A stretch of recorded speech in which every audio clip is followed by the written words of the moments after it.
उदय प्रकाश की कहानी दिल्ली की दीवार। हिंदी से तर्जुमा अजमल कमाल। ये कहानी दरअसल एक ओट है जिसके पीछे छुपा हुआ मैं आपको एक राज के बारे में बताना चाहता हूँ, क्योंकि जैसे हालात हैं उनमें अफवाहें ही इत्तलाआत की शक्ल में आप तक पहुँच रही हैं, और हालात ऐसे भी हैं कि पता नहीं कब मैं अपने समय में अचानक गायब हो जाऊं। पान की दुकान से खुलती सुरंग की शहरियत, फकीर के आंसू और थूक। मेरे फ्लैट से संजय चौरसिया के पान के ठेले की दूरी आधा किलोमीटर से भी कम थी। उसके ठेले के बगल में ही रतनलाल का चाय का ठेला था। संजय प्रतापगढ़ के पास के एक गांव बीसीपुरा से दिल्ली आया था और चाय वाला रतनलाल सहसराम से। दोनों की दुकानें ठेले पर इसलिए थीं कि अगर कभी म्यूनिसिपैलिटी वाले इधर आसपास दिखें तो फौरन ठेला घसीटते हुए यहाँ से रफू चक्कर हो लिया जाए। हालांकि मोटरसाइकिल पर गश्त लगाते पुलिस वाले अक्सर उधर से निकलते रहते थे, लेकिन उनसे खतरा कम था क्योंकि उनका हफ्ता बंधा हुआ था। चाय वाला रतनलाल पुलिस को 500 और संजय 750 रुपये महीना देता था। चैन है, कहीं पक्की दुकान लेते तब भी तो किराया देना ही पड़ता है कि नहीं। जब आदमी दाल रोटी खाता है तो 4 गस्से यानी निवाले कुत्ते को भी डालता है कि नहीं। संजय मुस्कुराते हुए कहता, लेकिन जीवन किसका कुत्ते जैसा है, मैं ये सोचने लगता। वहां और भी रेहड़ी वाले थे। 10 कदम हटकर साइकिल का पंक्चर लगाने वाला मदन लाल, उसके सामने सड़क की दूसरी तरफ मोची देवी दीन, कुछ दूर जाकर स्कूटर और ऑटो रिक्शा की मरम्मत करने और पंक्चर लगाने वाला संतोष सीतामढ़ी से 4 साल पहले दिल्ली आया था। मदन लाल और देवी दीन पास से ही हरियाणा के किसी गांव से यहाँ तक आते थे। वो जमीन पर ही अपना ठिया जमाते थे। शाम होते होते क्वालिटी आइसक्रीम वाला ब्रिजेंद्र भी अपना बिजली और ग्लास फाइबर की बॉडी वाला अंग्रेजी में लिखा रंगीन ठेला लेकर वहां पहुंच जाता था। शाम को वहां उबले अंडे बेचने वाली राजवती अपने पति गुलशन और 3 बच्चों के साथ आ जाती थी। उसकी दुकान से कुछ पीछे ईंटों की दीवार का एक अहाता था। वो जगह सुनसान होती थी। रात में वहां कार वाले आ जाते और गुलशन से विस्की या रम मंगाते। तब तक शराब की सारी दुकानें बंद हो चुकी होती थीं, इसलिए गुलशन साइकिल से जाकर कहीं से ब्लैक में अद्धा या पौवा लाता। कुछ गाहक उबले अंडे के अलावा चिकन टिक्का भी मंगाते। वो अगली लाल बत्ती के पास सरदार सत्ते सिंह के ठेले में मिलता। गुलशन वो भी लाता। उसे टिप में थोड़ी सी शराब और कुछ रुपए मिल जाते। राजवती उसको पीने से मना नहीं करती थी, क्योंकि फोकट में मिलने वाली अंग्रेजी शराब अपने पैसे से खरीद कर मिलने वाले लोकल ठर्रे से लाख गुना अच्छी थी। ठर्रे के पाउच में मिलावट होती थी, जिसे पीकर कई बार लोग या तो अंधे हो जाते थे या मर जाते थे। उस जगह पर रिक्शे वाले भी सुस्ताने को और सवारियों के इंतजार में आकर खड़े हो जाते थे, इसीलिए वहां चहल पहल रहती। ज्यादातर रिक्शे वाले बिहार और उड़ीसा के होते थे। कुछ दिनों तक अहाते के पास ही नालंदा से आया हुआ तुफैल अहमद अपनी सिलाई मशीन लेकर बैठने लगा था। तुफैल अहमद के रहने का कोई ठीक पता ठिकाना नहीं था, इसलिए उसके पास सिलाई का कपड़ा कोई नहीं छोड़ता था। ज्यादातर स्कूली बच्चों के बस्ते या मजदूरों या रिक्शे वालों का तुरपाई और आल्टर का काम ही उसके पास आता। उन दिनों लगभग 15-20 दिनों से वो वहां नहीं आ रहा था। कोई कहता था वो बीमार है, कोई कहता वो नालंदा लौट गया, और किसी का कहना था कि यहाँ आते हुए रास्ते में वो किसी ब्लू लाइन बस के नीचे आ गया और मर गया। उसकी सिलाई मशीन थाने के पिछवाड़े पड़ी हुई है। इसी तरह राजवती के अंडे के ठेले के पास रात में उबला चना मसाला और दिन में छोले कुलचे बेचने वाली नत्थो और उसके पति मांगे राम का पता कई महीनों से नहीं चल रहा था। किसी ने बताया कि मांगे राम के पेट में कैंसर हो गया था, जिसकी दवा दारू में नत्थो बर्बाद हो गई और उसके मरने के बाद वो अपने दोनों बच्चों के साथ जमुना पार के किसी कुलचे वाले के पास चली गई। यहाँ ऐसा ही होता था। ये किसी कायदे की तरह था। यहाँ हर रोज आने वाला आदमी अचानक ही एक दिन गायब हो जाता और फिर मुस्तकबिल में कभी नजर न आता। ان میں سے زیادہ تر لوگوں کا کوئی یقینی پتہ نہیں ہوتا تھا کہ ان کے بارے میں کوئی معلومات حاصل کی جائے۔ مثال کے طور پر راجوتی اپنے پتی گلشن اور بچوں کے ساتھ یہاں سے 4 کلومیٹر آگے بائی پاس کے قریب ایک 16ویں صدی کی عمارت کے کھنڈر میں رہتی تھی۔ کرنال اور امرتسر کی سمت جانے والی نیشنل ہائی وے سے کبھی آپ نے اگر جنوب کی طرف نظر دوڑائی ہو، جس طرف نکاسی کا گندا نالا بہتا ہے، تو اس کے کنارے اس گول گنبد والی پرانی عمارت کو آپ نے ضرور دیکھا ہوگا۔ کائی لگے مٹیالے پتھروں اور کتھئی پرانی اینٹوں والی گنبد دار ٹوٹی پھوٹی عمارت، کوئی سوچ نہیں سکتا کہ وہاں کوئی آدمزاد رہتا بھی ہوگا۔ دلی سے لاہور یعنی ہندوستان سے پاکستان جانے والی مشہور سدبھاونا بس اسی ہائی وے سے ہو کر گزرتی ہے۔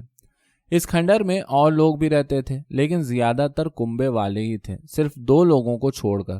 ایک تھا رضوان، جس کا داہنا پیر اور داہنا ہاتھ کوڑھ سے گل گیا تھا، اور دوسرا سنیہی رام، جو اتنا بوڑھا ہو گیا تھا کہ نالے کے پاس ہی اگے ایک نیم کے پیڑ کے نیچے دن بھر سوتا رہتا تھا۔ سنیہی رام کو رام چرت مانس اور سور ساگر پورا یاد تھا۔ ڈھولا مارو کی کتھا اور آلہ وہ ایسے گلے سے گاتا تھا کہ سننے والے پر سحر طاری ہو جاتا تھا۔ اس کھنڈر میں رہنے والے کنبوں میں سے کوئی نہ کوئی اسے روٹی دے جاتا تھا۔ رضوان صبح صبح بائی پاس کی طرف چلا جاتا، وہاں گوپال دھنکڑ کے ٹھیلے میں چائے پیتا، مٹھی یا بند کھاتا اور بس اسٹاپ پر بیٹھ کر شام تک بھیک مانگتا۔ بھیک اچھی مل جاتی تھی۔ رضوان کے چہرے پر کھچڑی داڑھی تھی اور اس کا چہرہ دیکھ کر فلم کابولی والا کے بلراج ساہنی کی یاد آتی تھی۔ 16ویں صدی کے اسی کھنڈر میں راجوتی کی بہن پھولو آزاد پور سبزی منڈی کے نکاس پھاٹک پر مونگ پھلی بیچنے والے جگ راج کی پتنی سومالی اور لال قلعے کے آس پاس چرس بیچنے والے مشتاق کی پھیری بہن سلیمن، جو اب اس کی پتنی بھی تھی، رہتی تھی۔ وہ تینوں دھندا کرتی تھیں۔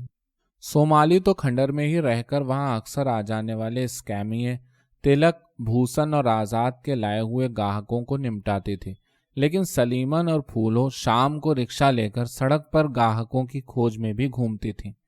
پھولو کبھی کبھی پارٹی میں بھی رات بھر کے لیے باہر جایا کرتی تھی۔ وہ کبھی کبھی آزاد کے ساتھ سوتی بھی تھی، حالانکہ اس کے لیے اس کی بہن راجوتی اور بہنوئی گلشن نے منع کر رکھا تھا۔ گھر کے لوگوں کے ساتھ نہ دھندا نہ ادھاری، یہ گلشن کہا کرتا تھا۔ گلشن، راجوتی اور پھولو اس کھنڈر کے باسیوں میں سب سے امیر تھے، اور پچھلے سال بھر سے جب سے پھولو گاؤں سے یہاں رہنے آ گئی تھی اور دھندا کرنے لگی تھی، ان کی کمائی اتنی بڑھ گئی تھی کہ وہ لونی بارڈر کی طرف گھر بنانے کے لیے پلاٹ دیکھنے کئی بار جا چکے تھے۔ اگر تو وہاں گئی تو میں بھی اسی طرف کوئی کام پکڑ لوں گا، یہ آزاد نے کہا تھا، لیکن پچھلے دنوں سے اس کا جسم لگاتار کانپتا رہتا تھا اور رات میں اینٹنے لگتا تھا۔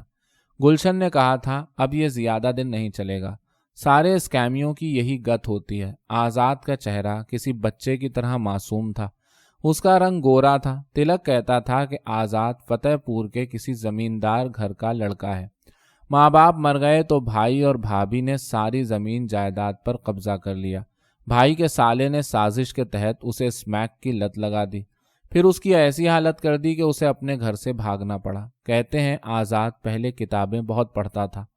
میں نے آزاد سے دیر تک بات کی تھی۔ وہ بہت صاف ستھری زبان بولتا تھا۔ بدیسی پرفیوموں اور دیسی عطر اور گھوڑوں کے بارے میں اس کی جانکاری سے میں دنگ رہ جاتا تھا۔ کس سے کیسی بات کی جائے، اسے اس کا پورا علم تھا۔ اسمیک کی لت کے علاوہ اس کے پورے وجود میں دوسرا کوئی بھی عیب نہیں تھا، لیکن اب پچھلے کچھ دنوں سے اس کا جسم اس طرح کانپنے لگا تھا جیسے ملیریا کے تیز بخار میں کانپا کرتا ہے، یا جیسے پارکنسن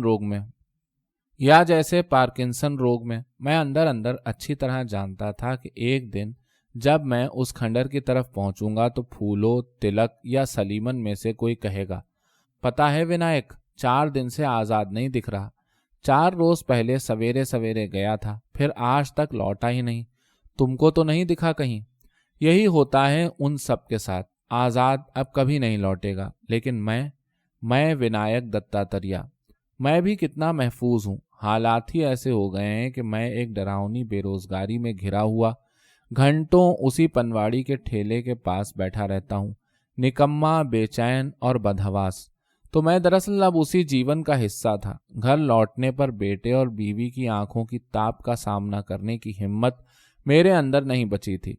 रात में जब मेरा बेटा रोटी के निवाले मुंह में रखकर धीरे धीरे चबाता तो मुझे लगता वो किसी अंधेरे की सीढ़ियां उतर रहा है और मैं अब आइंदा उसका चेहरा कभी नहीं देख पाऊंगा। मेरे अंदर की आत्मा जैसी चीज चुपचाप रोती। मैं इस बदनसीबी के लिए जितनी बार अपने अंदर कमियां ढूंढने की कोशिश करता, यकीन मानिए मुझे सारी खामियां इस पूरे निज़ाम में दिखाई पड़ती जिसको बनाने में यकीनन किन्हीं शैतानों का हाथ था। यह तय था कि अचानक एक किसी दिन मैं भी इस नुक्कड़ पर दिखना बंद हो जाऊंगा। जिन्नातों और दौलतमंदों के शहर दिल्ली से ऐसे ही गायब होते हैं, दरवेश, गरीब, बीमार और मामूली लोग। फिर वो कभी नहीं लौटते, वो कहीं नहीं लौटते। इस शहर में उनकी यादें तक नहीं बाकी रहती। वो किसी बदकिस्मत फकीर के आंसू की तरह होते हैं जो जब जाता है तो उस जगह की जमीन पर जहां उसका वजूद होता था सिर्फ एक छोटी सी नमी और थोड़ा सा गीलापन छोड़ जाता है। यह नमी उसके वक्त की नाइंसाफी के बरक्स उसके खामोश आंसुओं और धूप की होती है। तारीख की फूटी मूर्तियां और कोरोनेशन पार्क से निकलता झुंड। लेकिन लगता है हम भटक गए थे। बात मेरे फ्लैट से थोड़ी ही दूर नुक्कड़ के संजय चौरसिया के पान ठेले की चल रही थी और हम इधर बाईपास के करीब 16वीं सदी के खंडर तक आ पहुंचे। लेकिन असलियत यही है कि अगर आप अपने फ्लैट से बाहर निकलकर किसी भी नुक्कड़ की जिंदगी को गौर से देखें तो आप धीरे धीरे एक ऐसी सुरंग में दाखिल हो जाएंगे जहां एक बिल्कुल अलग ही आबादी बसती है। यहाँ एक अलग तरह की शहरियत का बसेरा होता है। यहाँ के हादसों और वक़ूओं की कोई खबर अखबार में नहीं छपती। दरअसल अखबार होते ही इसलिए हैं कि वो यहाँ की खबरों और हादसों को छुपाएं। अगर आप दिल्ली में हैं और कोई ऐसा जीवन जी रहे हैं जिसमें अक्सर रात भर नींद नहीं आती और आप अचानक 3 या 4 बजे उठकर सड़कों पर यूं ही भटकने लगते हैं, तो आपने कभी ना कभी किंग्सवे कैंप से राजघाट जाने वाली सड़क का मंजर जरूर देखा होगा। किंग्सवे कैंप का नाम बदलकर विजयनगर कर दिया गया है। अगर आप विजयनगर चौराहे से अंदर की तरफ निरंकारी कॉलोनी या मुखर्जी नगर जाने वाली सड़क पर चलें तो धीरे धीरे उस उजाड़ सी जगह तक पहुंच जाएंगे जिसे कोरोनेशन पार्क के नाम से जाना जाता है। हालांकि अब उसे एक खूबसूरत बड़े से पार्क में बदल दिया गया है, लेकिन यही वो जगह है जिसकी बिना पर यह इलाका किंग्सवे कैंप के नाम से जाना जाता है। कहते हैं कि अंग्रेज़ों के ज़माने में जब जॉर्ज पंजुम हिंदुस्तान आए थे तो यहाँ के देसी रियासतों के राजा रजवाड़ों के कैंप इसी जगह पर लगे थे। वो विलायत के अपने सम्राट का स्वागत करने यहाँ इकट्ठे होते थे। कहते हैं वो स्वागत कुछ कुछ वैसा ही था जैसा अभी कुछ साल पहले अमेरिका के प्रेसिडेंट बिल क्लिंटन का स्वागत था। इसी जगह परदेसी रियासतों के राजा रजवाड़ों ने अपने अंग्रेज सम्राट की ताजपोशी की थी, जिसे अंग्रेजी में कोरोनेशन कहते हैं, और विलायती सम्राट ने यहाँ जो तकरीर की थी उसके जाने के बाद उसे कौमी दस्तावेज खाने में रख दिया गया था। तकरीर के इस मतन को हिंदुस्तान की तारीख की एक अहम दस्तावेज माना जाता है। इसके अलावा सम्राट की एक मूर्ति इंडिया गेट के बीचों बीच एक खूबसूरत छतरी के नीचे खड़ी कर दी गई थी। बाद में जब सन 1947 में अंग्रेज इंग्लैंड लौट गए और कुछ सालों बाद जब एक दिन एक मुखालिफ पार्टी के लीडर ने जॉर्ज पंजुम की नाक को छैनी से काट डाला तो उस वक्त के प्रधानमंत्री कांग्रेस पार्टी के जवाहरलाल नेहरू को चिंता हुई और वो मूर्ति अंग्रेज हुक्मरानों की तमाम मूर्तियों के साथ इसी किंग्सवे कैंप के कोरोनेशन पार्क में रख दी गई। आज़ादी के बाद के सालों में ये पार्क धीरे धीरे भिखमंगों, पागलों, कोढ़ियों, लूले लंगड़ों, नशइयों और लावारिस गैर शहरी इंसानों की आवारा आबादी का अड्डा बन गया। चूल्हा चक्की, धन हथौड़ा, सिलबट्टा और पता नहीं किन किन ज़रूरतों को पूरा करने के लिए इन लोगों ने सम्राट समेत सारे अंग्रेज हुक्मरानों की मूर्तियों के अंग भंग कर डाले। कोई सम्राट का सर तोड़ कर ले भागा, कोई हाथ, कोई पैर। बाकी मूर्तियां भी अब सिर्फ डरावने धड़ों के रूप में यहाँ वहाँ जमीन पर बेतरतीब उगी जंगली घास और झाड़ियों के बीच बिखरी पड़ी थी। रात घिरते ही पूरी दिल्ली के कोने कोने से ऐसे लोगों की आबादी इस पार्क में सिमट आती और जगह जगह बिखरी इन्हीं टूटी फूटी मूर्तियों के बीच सोकर रात गुजारती। تو जैसा मैंने कहा था, अगर आप दिल्ली में हैं और एक ऐसी जिंदगी जीते हैं जिसमें अक्सर अंदेशों की बेअंत डरावनी फिल्म सारी रात आपके दिमाग के अंदर चलती रहती है और किसी बेचैनी और बदहवासी में भरकर आधी रात या बिल्कुल तड़के यहाँ की सड़कों पर बेमकसद भटकने लगते हैं, तो आपने किंग्सवे कैंप के कोरोनेशन पार्क से निकलकर धीरे धीरे माल रोड पर राजघाट की तरफ रेंगते इंसानों के उस बेकिनार झुंड को जरूर देखा होगा। रात का अंधेरा अभी पूरी तरह मिटा नहीं होता, सुबह का कोहरा मंजर में एक धुंधली पुरस्कारियत भरता रहता है और आप देखते हैं कि फेलिनी या अंतोनियोनी की किसी फिल्म के किसी सररियलिस्ट शॉट की तरह टूटे फूटे माजूर अपाहिज छतोछत आधे अधूरे इंसानों का बहुत बड़ा झुंड राजधानी की तरफ बढ़ रहा है। लगता है पिछली सदी की किसी बड़ी जंग में किसी शहर पर हुई भयानक बमबारी के बाद जिंदा बचे घायल और माजूर लोगों की आबादी उस कत्लेआम के मलबे से निकलकर किसी महफूज जिंदगी की पनाह की तरफ बढ़ रही है, किसी आखिरी जंगल की तरफ। यहाँ से रेंगते हुए वो सूरज के निकलते निकलते सारी राजधानी के कोने कोने में बिखर जाते हैं। उन्हें आप स्टेशन, बस अड्डे से लेकर दरगाहों, मंदिरों और शहर के हर चौराहे और पटरी पर देख सकते हैं।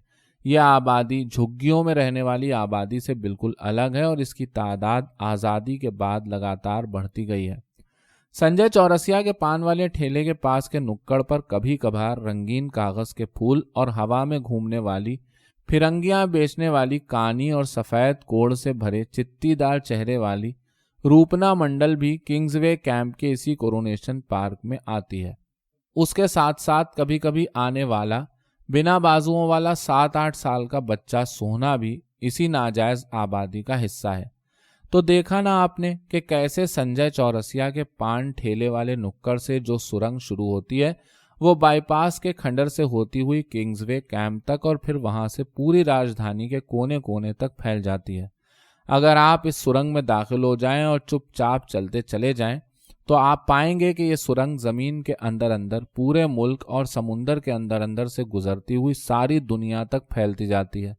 ये एक अलग तरह का ग्लोबलाइजेशन है जो इतने अनदेखे और खुफिया तरीके से हो रहा है कि इसके बारे में कोई भी समाजियात का माहिर अभी ज्यादा नहीं जानता। जो जानते हैं वो चुप रहते हैं और आने वाले वक्त का इंतजार कर रहे हैं। लेकिन अहम बात यह है कि इस सुरंग की शुरुआत संजय चौरसिया की जिस दुकान से होती है वो दुकान मेरे फ्लैट से बस कुछ ही कदमों की दूरी पर है। बिल्कुल मुमकिन है कि आप अपने फ्लैट या अलग थलग बने किसी मकान से बाहर निकलकर किसी ऐसे ही ठेले या रेहड़ी के पास के जमघट को गौर से देखें तो हो सकता है कि इस सुरंग का कोई दहाना आपको भी मिल जाए। राम निवास से मुलाकात और राज की शुरुआत। इसी नुक्कड़ पर मेरी मुलाकात राम निवास पसिया से हुई थी।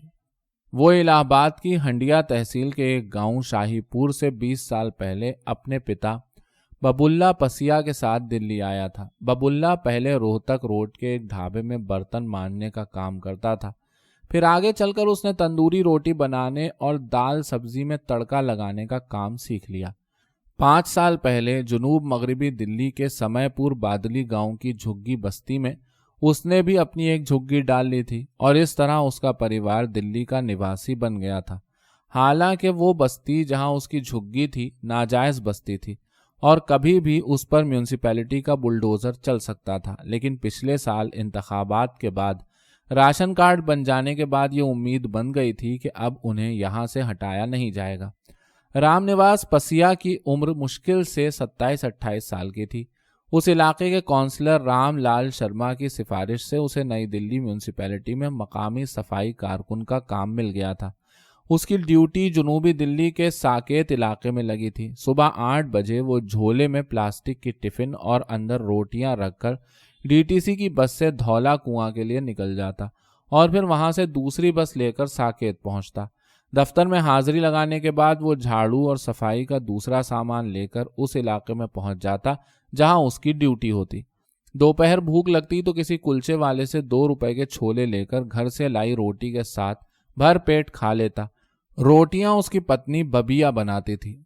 बबिया से उसकी शादी तब हुई थी जब उसकी उम्र 17 बरस की थी। अब वो 2 बच्चों का बाप बन चुका था, एक बेटा और एक बेटी। اگر ایک بیٹا مر نہ گیا ہوتا تو یہ تعداد 3 ہوتی۔ رام نواس سے میری ملاقات سنجے کے ٹھیلے کے پاس ہی ہوئی تھی۔ ہمارے علاقے میں اس کے آنے کی ایک خاص وجہ تھی۔ دراصل اس کا سشما نام کی لڑکی سے کچھ چکر چل رہا تھا۔ سشما گھروں میں برتن کپڑے کا کام کرتی تھی اور سمے پور بادلی سے روز یہاں آتی تھی۔ رام نواس کئی بار اس کے ساتھ ساتھ آ جاتا اور جب تک وہ گھروں میں کام کرتی تب تک وہ سنجے کے ٹھیلے سے بیڑی یا سگریٹ خرید کر سٹے کھینچتا یا رتن لال کے ٹھیلے پر چائے پیتا۔ سشما کی عمر مشکل سے 17-18 سال کی رہی ہوگی، یعنی وہ رام نواس سے کم 10 برس چھوٹی تھی۔ سانولے رنگ کے رام نواس کا جسم اکہرا تھا اور اگر فلمی ایکٹر جتیندر تھوڑا کالا دبلا اور غریب ہو جاتا تو وہ بالکل رام نواس کی طرح ہی دکھتا۔ سشما اسے پسند کرتی تھی، یہ دونوں کو ساتھ دیکھنے ہی سے پتہ چل جاتا تھا۔ رام نواس کے ساتھ جو قصہ جڑا ہوا ہے اسی میں وہ راز ہے جو میں آپ کو بتانے جا رہا ہوں۔ آپ سے میری درخواست ہے کہ آپ کسی کو بھی یہ نہ بتائیں کہ اس راز کی جانکاری آپ کو کس نے دی ہے۔ آپ تو جانتے ہی ہیں کہ پہلے سے ہی تمام مصیبتوں میں گھرا ہوا میں اس کے بعد کتنے بڑے جوخم میں پھنس جاؤں گا۔ سشما کو کل بھی میں نے دیکھا تھا، وہ آج بھی ہمارے علاقے کے کئی گھروں میں کام کرتی ہے۔ وہ ابھی بھی پہلے کی طرح ہی ہر روز یہاں آتی ہے، لیکن رام نواس کئی مہینوں سے اس نکڑ پر نہیں دکھا، اب وہ کہیں نہیں دکھے گا۔ سشما بھی اس کا کوئی ذکر نہیں کرتی۔ میں نے پہلے ہی بتایا تھا کہ یہ ایک ایسا جیون ہے جس میں کبھی بھی ہر روز دکھائی دینے والا آدمی ایک دن اچانک غائب ہو جاتا ہے، پھر وہ کبھی نہیں دکھتا، بعد میں اس کی یاد بھی باقی نہیں بچتی۔ اگر آپ اسے کھوجنا بھی چاہیں تو اس زمین پر جہاں کبھی اس کا وجود ہوا کرتا تھا وہ تھوڑا سا گیلا پن، ذرا سی نمی بھر آپ کو مشکل سے ملے گی، جو اس حقیقت کا نشان ہوگی کہ اس جگہ پر کبھی نہ کبھی ایک انسان کا جیون ضرور ہوا کرتا تھا، جو اب نہیں رہا، جو اب کبھی نہیں ہوگا۔ میں آپ کو اسی رام نواس کے بارے میں مختصراً بتانا چاہتا ہوں، یعنی رام نواس کے نہ ہونے کا سادہ سا بیان، اور اسی میں اس راز کا پہلا سرا موجود ہے جسے جاننا اس وقت ہم سب کے لیے بہت ضروری ہے۔ پچھلے سال کی مئی کی 25 تاریخ تھی، دن تھا منگلوار۔ اس روز ہمیشہ کی طرح رام نواس صبح 7:30 بجے اپنے گھر سے تیار ہو کر ساکیت جانے کے لیے نکلا۔ اس کے گھر سے ساکیت کی دوری لگ بھگ 42 کلومیٹر تھی۔ اس کی پتنی ببیا نے اس کے جھولے میں آج روٹیوں والے پلاسٹک کے ٹفن ڈبے کے علاوہ اسٹیل کا ایک ڈبہ اور بھی رکھا تھا۔ اس میں آلو اور چھولے کی ایک مسالے دار سبزی تھی جو رام نواس کو بہت پسند تھی۔ رام نواس جب بس اسٹاپ پر پہنچا تو وہاں سشما پہلے سے ہی کھڑی تھی۔ اس نے آج اپنا لال چیتوں والا شلوار سوٹ پہن رکھا تھا اور چہرے پر کریم لگا رکھی تھی۔ وہ سندر لگ رہی تھی۔ پچھلے ہفتے سنیچر کے دن وہ رام نواس کے ساتھ پہلی بار فلم دیکھنے الپنا سنیما گئی تھی اور انٹرول میں دونوں نے باہر چاٹ پاپڑی کھائی تھی۔ سنیما ہال کے اندر اور بعد میں گھر لوٹتے ہوئے بس میں رام نواس اس کے ساتھ لگاتار سٹا رہا تھا۔ وہ اس سے حامی بھرنے کے لیے ضد کر رہا تھا۔ سشما لگاتار ٹال رہی تھی، لیکن بس سے اتر کر جب وہ اپنے گھر جا رہی تھی تو موٹر پر رام نواس نے کہا تھا کہ اگر وہ منگلوار کو سویرے اس بس اسٹاپ پر نہیں ملی تو سب ختم، مطلب یہ کہ وہ رام نواس کو پسند نہیں کرتی۔ آج منگلوار ہی تھا۔ ہر روز صبح نہانے کے بعد رام نواس ببیا سے رات کی بچی باسی روٹی مانگ کر کھا جاتا تھا۔ آج اس کے پیٹ میں بھوک کی جگہ ایک عجب سی بے چینی بھری ہوئی تھی جسے وہ ببیا سے چھپانے کی لگاتار کوشش کر رہا تھا۔ گھر سے نکلتے ہوئے اس کا دل ڈوب سا رہا تھا۔ رام نواس کو اکثر شک رہتا تھا کہ سشما اس کے بارے میں کئی طرح کی دوبدھاؤں سے گزر رہی ہے، اسی لیے آج اسے بس اسٹاپ پر پہلے سے کھڑا دیکھ کر وہ اتنا زیادہ خوش ہوا تھا کہ سشما سے بس کے بجائے آٹو رکشا سے چلنے کی ضد کرنے لگا۔ بہت ضد کرنے پر بھی سشما اس کے لیے تیار نہیں ہوئی۔ فالتو پیسہ پھینکنے اور کمائی میں آگ لگانے سے کیا فائدہ، ایسے ہی چلتے ہیں، سشما نے کہا۔ رام نواس اس سے مایوس ہوا کیونکہ اس کا ارادہ آٹو رکشا کی پچھلی سیٹ پر سشما سے چپکنے اور اسے چھیڑ چھاڑ کرنے کا تھا۔ اس کے باوجود چونکہ سشما نے آج بس اسٹاپ پر آ کر ایک طرح سے رام نواس کے لیے حامی بھر لینے کا سگنل دے دیا تھا، اس لیے اس کا دل بلیوں اچھل رہا تھا۔ وہ سچ مچ بہت خوش تھا۔ اسے اپنی اب تک کی زندگی بدلی ہوئی لگ رہی تھی۔ اپنی پتنی ببیا سے اس کی ہر روز چک چک ہوتی رہتی تھی۔ वो बच्चों को संभालने और घर के काम से ही फुर्सत नहीं पाती थी। दोनों बच्चों में से कोई न कोई हमेशा बीमार रहा आता था। बड़े वाले रोहन को तो उसने शायद ही कभी हंसते और खेलते कूदते देखा हो। बबिया को तो रामनिवास की तनख्वाह भी कभी पूरी नहीं पड़ती थी। हालांकि इसमें कसूर बबिया का नहीं, उनके कुंबे की जरूरतों का था। फिर भी रामनिवास को गुस्सा बबिया पर ही आता। तुम्हारे हाथ में बरकत नहीं है। गोपाल को देखो, 4 बच्चे हैं, माँ बाप हैं, ऊपर से नाते रिश्तेदार जमा रहते हैं। मुझसे कम तनख्वाह है, लेकिन तब भी मजे से गुजारा चलता है। और इधर तुम दिन रात हाय हाय हाय हाय। वो ये अक्सर बबिया से कहता। बबिया चुप रहते हुए ऐसी आंख से उसे घूरती जो सारे दिन रामनिवास के दिमाग के अंदर चुपचाप सुलगती रहती।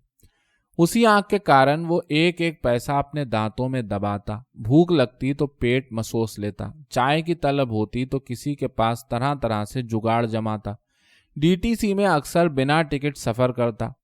वो बबिया की उसके दिमाग के अंदर हर पल सुलगती आंख ही थी जिसके कारण रामनिवास कभी हंस ना पाता।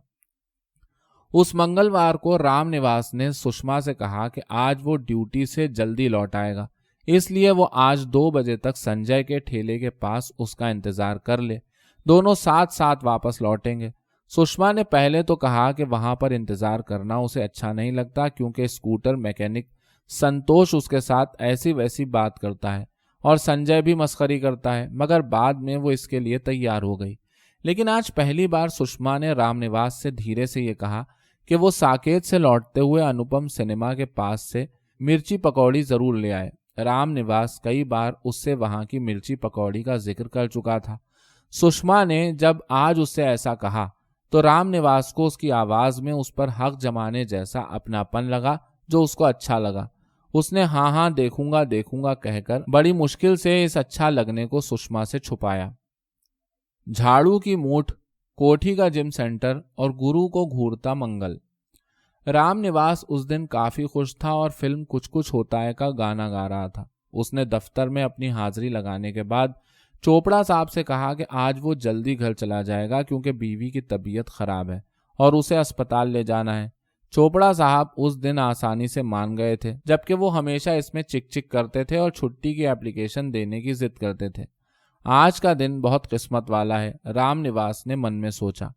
वो एक कोठी का बड़ा सा हॉल था जिसमें वो झाड़ू लगा रहा था। उसमें झाड़ू लगाना उसकी ड्यूटी में शामिल नहीं था क्योंकि वो कोठी सरकार की नहीं थी, लेकिन चोपड़ा साहब ने कहा था कि चूंकि इस कोठी में साहब लोग और उनके बीवी बच्चे कसरत के लिए और अपना मोटापा कम करने के लिए रोज आते हैं, इसलिए रामनिवास इसको भी साफ कर दिया करे।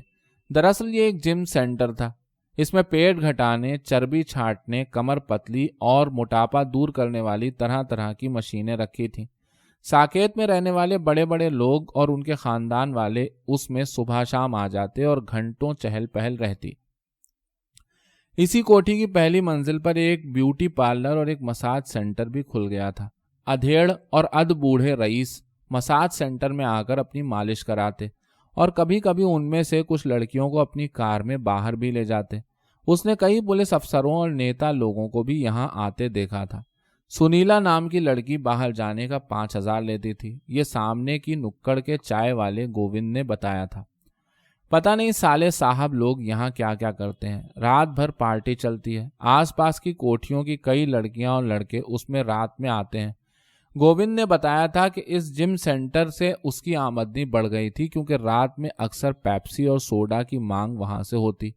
वो लोग रात में वहां मौज मस्ती करते और शराब पीते। यही वजह थी कि रामनिवास को सफाई के दौरान वहां कई बार ऐसी ऊटपटांग चीजें मिल जाती जिन्हें ठिकाने लगाना भी आसान ना होता। क्या जिंदगी है साहब लोगों की, खा खा के फूल गए हैं और चर्बी की छांट नहीं छटती। और कहाँ अपन, गंदे नाले की मछली खा लेने से एक बेटे की मौत हो गई, दूसरा दवाई के भरोसे सांस खींच रहा है। रामनिवास ने सोचा। तभी उसे सुषमा की याद आई। वो 2 बजे तक संजय के ठेले पर उसका इंतजार करेगी। वो जल्दी जल्दी सारा काम निपटाने के फेर में लग गया। रामनिवास जिम सेंटर के बड़े से हॉल के फर्श पर झाड़ू लगा रहा था। झाड़ू की मूठ पर बंधी सुतली की कसान ढीली पड़ गई थी, इसलिए झाड़ू की सीकें बार बार खिसक जाती थीं। रामनिवास परेशान हो रहा था। उसने हॉल की दीवार पर झाड़ू की सीकों को बराबर करने के लिए उस मूठ को ठोका तो चौंक पड़ा। उसने दीवार को दोबारा ठोका तो उसका शक पक्का हो गया।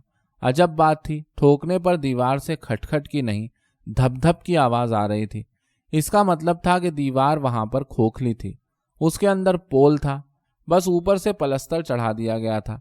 जिस जगह पर वो दीवार थी वहां 2 कुर्सियां, एक मेज और जूट के 2 बोरे रखे हुए थे। राम निवास ने उन्हें खिसकाकर जगह बनाई और झाड़ू की मूठ को जोर से दीवार की उस जगह पर ठोकने लगा। जैसा कि होना ही था, पलस्तर में पहले दरारें पड़ी, फिर उसके चिल्ठे उखड़ने लगे। देखते ही देखते एक बड़ा सा छेद वहां खुल गया। फिनाइल या गैमेक्सिन की तेज बू वहां से छूट रही थी। राम निवास ने उसके अंदर झांक कर देखा तो उसकी सांस रुक गई। वो साकित रह गया। अंदर नोट ही नोट थे, 100-100 और 500-500 की गड्डियां। उसने अपनी आंखें छेद के और नजदीक सटाई। दीवार के अंदर का पोल बहुत बड़ा था। कोई लंबी सुरंग जैसा खोखल उस दीवार के अंदर मौजूद था और उसमें दूर दूर तक नोटों की गड्डियां भरी थीं। यहां से वहां तक, आगे जहां अंधेरा गहरा होता था उसमें वो गड्डियां डूब रही थीं। अंधेरे की कालक उन्हें अपने अंदर छुपा रही थी। राम निवास का दिल जोरों से धड़कने लगा। उसने डरते हुए इधर उधर नजर दौड़ाई। आस पास कोई नहीं था, सिर्फ वो था, अकेला। और साकेत की इस कोठी नंबर A11 DX33 के जिम सेंटर के बड़े से हॉल की वो दीवार उसके सामने थी, जिसमें एक ऐसा खोखल उसकी झाड़ू की मूठ की ठोकर से अचानक खुल गया था, जिसमें अनगिनत नोटों की गड्डियां भरी पड़ी थीं। काला धन, काला धन, काला काला काला, उसके कानों में जैसे कोई फुसफुसा रहा था। उसके जिस्म का रुआं रुआं सहर रहा था। जिस चीज के बारे में वो सिर्फ सुना करता था, इस वक्त वो उसकी आंखों के ठीक सामने सांस भर की दूरी पर सचमुच मौजूद थी। ये ना कोई सपना था, ना कोई किस्सा, ये एक सच्चाई थी जो इत्तेफाक से उसकी आंख के सामने उस वक्त आ गई थी। राम निवास कुछ देर तक चुपचाप खड़ा सोचता रहा। फिर उसने जुनूबी कोने की मेज पर रखा अपना झोला उठाया और इधर उधर अच्छी तरह देखकर 500-500 के नोटों की 2 गड्डियों को उसमें डाल लिया। इसके बाद उसने उस खोखल को ढकने के लिए वहीं पड़े जूट के बोरे को खिसकाकर सटा दिया और उसके सामने मेज कुर्सी लगा दी ताकि किसी को इस बारे में पता न चले। फिर उसने फर्श पर अच्छी तरह से झाड़ू लगाकर पलस्तर की झाड़न और धूल गर्द को साफ किया और इत्मीनान से बाहर निकलकर गोविंद की दुकान पर आ गया। वहां उसने 1 कप कड़क चाय पी और 2 मट्ठियां खाईं। आज गर्मी कुछ ज्यादा ही बढ़ गई लग रही है, कल तो फिर भी ठीक था, उसने गोविंद से कहा। गोविंद ज्यादा बात करने के मूड में नहीं था, क्योंकि तभी वहां एक जीप आकर खड़ी हो गई थी जिसमें बैठे लोगों ने 5 चाय और 5 मट्ठी का ऑर्डर दिया था। जीप सरकारी थी। गर्मी तो अभी और बढ़ेगी, गोविंद ने सिर्फ इतना कहा और पतीले में चाय उबालने लग गया। अभी तक सिर्फ 11:30 बजे थे और इस इलाके की सफाई का आधा काम अभी बाकी था। लेकिन राम निवास वहां से सीधा अपने दफ्तर पहुंचा, झाड़ू जमा की और यह कहकर कि बीवी की तबीयत काफी बिगड़ गई है, घर से फोन आया है, वो निकल गया। नोटों के एक बंडल में 10,000 रुपए थे, यानी राम निवास के झोले में उस वक्त 20,000 रुपए मौजूद थे। इतना रुपया इकट्ठा उसने अपनी जिंदगी में कभी नहीं देखा था। वो डर रहा था, इसलिए साकेत से रोहनी तक के बस के सफर में उसने झोले को कसकर अपने पेट से चिपकाए रखा। अगर किसी भी शख्स के पास थोड़ी फुर्सत होती और वो राम निवास के चेहरे पर गौर करता तो जान सकता था कि वो कितनी घबराहट और तनाव की हालत में है। बस स्टॉप से रिक्शा लेकर जब वो संजय के ठेले पर पहुंचा तो सुषमा वहां खड़ी थी और स्कूटर मैकेनिक संतोष से हंस हंस कर बात कर रही थी। राम निवास को थोड़ा सा गुस्सा आया, लेकिन उसे देखते ही जब सुषमा ने कहा कि कहाँ से तिजोरी हाथ लग गई, रिक्शे की ऐश हो रही है आज तो वो घबरा गया। सुषमा ने फिर पूछा, तुमने तो 2 बजे आने को कहा था, इतनी जल्दी छुट्टी कैसे मिल गई? अभी तो 1 भी नहीं बजा। तो राम निवास हंस पड़ा सुषमा को देखकर और गालिबन उस जगह पहुंचकर उसे कुछ तसल्ली सी हो रही थी। उसकी घबराहट अचानक कम हो गई थी। ख्वाब में ऑटो रिक्शा और मजेदारी का अनोखा पेड़। भाग आया मैं जल्दी, उसने कहा और सुषमा को देखकर हंसने लगा। सुषमा भी हंसने जा रही थी, लेकिन अचानक उसे लगा कि राम निवास के ऐसा कहते ही संजय और संतोष उसकी तरफ देखने लगे हैं, तो वो पहले की तरह ही रही आई। चाय पियोगे तुम लोग? राम निवास ने जब संतोष और संजय से पूछा तो दोनों को ताज्जुब हुआ। बात क्या है भाई, आज तो ओवर टाइम मिला लगता है। संतोष ने कहा। सुषमा को भी थोड़ी हैरत हुई क्योंकि रामनिवास को पैसे के मामले में वो मक्खी चूस मानती थी। चाय या बीड़ी के लिए जब वो उन लोगों के सामने तरह तरह की हरकतें करता तो उसे अच्छा नहीं लगता था। लेकिन रामनिवास ने उस दिन संजय और संतोष को ही नहीं, मोची, देवी दीन और साइकिल वाले मदन को भी एक एक स्पेशल चाय पिलाई। सुषमा ने बहुत मना किया कि पैसे में क्यों आग लगाते हो, लेकिन रामनिवास नहीं माना। उसने एक ऑटो रिक्शा किराए पर लिया और सुषमा के साथ करोल बाग, कमला नगर और दीप मार्केट घूमता रहा। सुषमा को उसने पेप्सी पिलाई, चाट पापड़ी खिलाई, करोल बाग से उसके लिए एक लेडीज़ पर्स खरीदा और कमला नगर के कोल्हापुर रोड से उसके लिए 500 रुपये का शलवार सूट और एक जोड़ी चुन्नी खरीद कर दी। सुषमा को यह सब कुछ सपने जैसा लग रहा था। जब जब वो रामनिवास की तरफ देखती या वो उसे छूता, खुशी का एक तेज झरना अचानक फूट कर उसको अंदर बाहर से नहला डालता। कल तक का उदास और परेशान रामनिवास, जिसके बारे में कई बार वो सोचने लगती थी कि वो उससे मिलना जुलना बंद कर देगी, आज किसी नाकाबिले यकीन सुखों और बेशुमार रंगों से भरे सपनों के नायक में बदल गया था। हालांकि उसकी दाढ़ी अभी भी बेतरतीब बढ़ी हुई थी, ठूंठ उग रहे थे और मुंह से तेज बीड़ी की बास आ रही थी। लेकिन ऑटो रिक्शा की पिछली सीट पर जब जब वो उसे चूमता, सुषमा को लगता जैसे फूलों के किसी बागीचे ने उसे अपने अंदर समेट लिया है। सुषमा नहीं जान पाई कि रामनिवास में ऐसी हैरतनाक तब्दीली हुई कैसे। उसे लगता आज मंगलवार को समयपुर बादली के बस स्टैंड पर आकर उसने एक अच्छा काम किया, जबकि आने न आने के बारे में वो रात भर सोचती रही थी। उसका फैसला आखिर ठीक ही निकला, क्योंकि अब वो यही सोचकर खुशी से सहर उठती थी कि दुनिया में कोई उसे इतना प्यार करने वाला मौजूद भी है और इस समय वो उसी के साथ है। रामनिवास उसे बहुत भोला और उसके लिए किसी छोटे से बच्चे की तरह बेताब लग रहा था। सुषमा जब कुछ दिनों के बाद रामनिवास के साथ सोने लगी और बाद में उसके बच्चा भी ठहरा, जिसे उन्होंने नाहरपुर के मित्तल क्लिनिक में गिरवाया, तब भी ऑटो रिक्शा का वो सफ़र उसकी याद में हमेशा रहा। ये एक ख्वाब था जिसमें सुषमा और रामनिवास 2 साल पहले मई महीने की 25 तारीख के उस मंगलवार को अचानक दाखिल हो गए थे, जिस मंगलवार को रामनिवास को साकेत की कोठी नंबर A11 DX 33 की दीवार की खोखल में छुपे हुए रुपए मिले थे। हर खुशी की जड़ नोटों में ही छुपी होती है। वहीं से मज़ेदारी का पेड़ पनपता है, जिसमें सुख और मस्ती के फल लगते हैं। नोटों की गड्डियों में ही शायद आदमी की सारी अच्छाइयाँ भी बंद होती हैं। रामनिवास अक्सर सोचने लगता, वो अब बिल्कुल नया आदमी बन चुका था। उसका रहने सहने का ढंग बदल गया था। पहले के गरीब, फटीचर और उदास जितेंद्र की जगह अब वो चमकदार, रंगीन और बातूनी गोविंदा नजर आने लगा था, जिसके दांत हमेशा निकले रहते थे। उसके घर की भी हालत सुधर गई थी। उसकी पत्नी बबिया अब हमेशा खुश रहती। घर में अच्छा खाना बनता, हफ्ते में कम से कम 2 बार वो गोश्त खाते। अंडा तो रोज़ ही जब मन पड़ता वो ले आता। बच्चे आइसक्रीम मांगते और पाते। कोई मेहमान आता तो हल्दीराम के नमकीन, ब्रिटानिया के बिस्किट बबिया तश्तरी में रखती और कहती, भाई साहब थोड़ा सा तो लीजिए। Sofa, TV, VCR, double bed, fridge वगैरह खरीद लिया गया था। रामनिवास पालिका बाजार से एक विदेशी CD प्लेयर भी ले आया था और कहता था कि जल्द ही बच्चों के लिए कंप्यूटर खरीद लाएगा।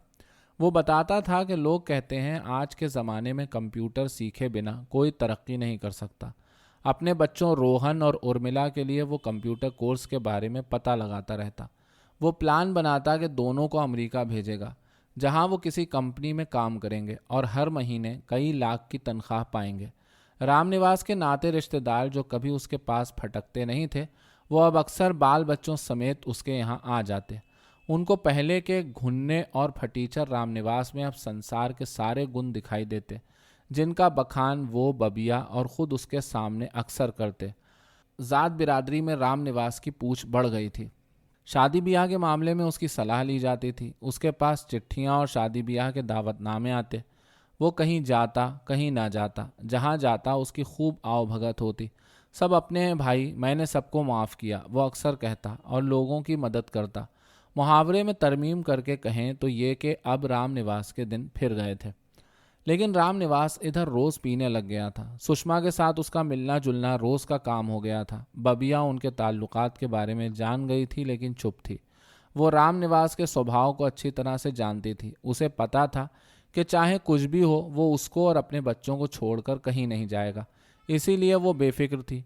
कई बार राम निवास आधी रात के बाद घर लौटता, कई बार 2-3 दिनों तक के लिए गायब रहता। उन्हीं दिनों सुषमा भी अपने घर से बाहर होती, लेकिन बबिया को इससे कोई फर्क न पड़ता। मोहल्ले में रामनिवास की इज्जत और रुतबा बढ़ गया था। वो अब सीधे सुषमा के घर पहुंचता और उसकी अम्मा बलाड़ी बाई, जो घरों में झाड़ू पोछा और बर्तन मांजने का काम करती थी, उसके सामने ही उससे फिल्म देखने के लिए चलने की बात करने लगता था। सुषमा के पास कई जोड़े शलवार, सूट, सैंडल और गहने हो गए थे। पहले वो रामनिवास से बराबरी के झगड़े कर लेती थी, लेकिन अब वो उसकी कई बातें चुपचाप बर्दाश्त कर जाती थी। उसे डर लगता कि कहीं रामनिवास उससे नाराज न हो जाए। सुषमा की अम्मा कई बार उससे कहती, ऐसा कब तक चलेगा, तू इस पर अपना हक बना ले, लोग बातें करने लगे हैं। लेकिन सुषमा कहती, अम्मा, किसी दूसरी औरत का बना बनाया खूंटा मुझसे उजाड़ा न जाता, वो भी बाल बच्चों वाला, ऐसे ही चलने दे जब तक चले। अंदर अंदर उसे कहीं यह यकीन था कि ऐसा हमेशा चलता रहेगा, तब तक जब तक वो और रामनिवास दोनों जिंदा रहेंगे। लोग अगर रामनिवास से पूछते कि इतना पैसा अचानक उसके पास कहाँ से आया, तो वो कहता कि वो साकेत में 5 लाख की कमेटी चला रहा है, या ये कि वो आजकल सट्टे बाजारी की कमाई कर रहा है। किसी से कहता कि उसकी लॉटरी निकल आई है। किसी से उसने ये भी कह रखा था कि मस्जिद मोड़ के पास उसे साधु महाराज मिले थे, जिन्होंने एक ऐसा मंत्र उसके कान में फूंका था कि सट्टे का खुलने वाला नंबर आंखें बंद करने पर उसे साफ साफ दिख जाता है। रामनिवास से कई लोगों ने वो मंत्र अपने अपने कान में फुकवाया, लेकिन किसी को वो नंबर आंख मूंदने पर नहीं दिखा। रामनिवास कहता, तुम लोगों का दिल साफ नहीं है, इसलिए तुम्हें नंबर नहीं दिखता। किसी से डाह ना करो, ना किसी की चुगली खाओ, किसी का नुकसान ना करो, तो फिर देखो सट्टे और लॉटरी का नंबर अपने आप तुम्हारे दिमाग के पर्दे पर नाचेगा। वो कहता, जब भी उसका मन होता वो उस कोठी की दीवार से नोटों की गड्डियां अपने झोले में भर लाता। ताज्जुब था कि इतने दिन हो गए थे, अभी तक ना तो उसको किसी ने टोका या पकड़ा था, न उस खोखल से उन गड्डियों को इधर उधर किया था। इतने दिन बेरोक टोक इन रुपयों का इस्तेमाल करते रहने से रामनिवास अब बेफिक्र हो गया था। उसकी हिम्मत बढ़ गई थी। फिर भी कभी कभी उसे अंदेशा सताता कि कहीं ऐसा ना हो कि किसी दिन इन रुपयों का असली मालिक आ जाए और वहां से अपनी छुपी हुई दौलत लेकर चल दे।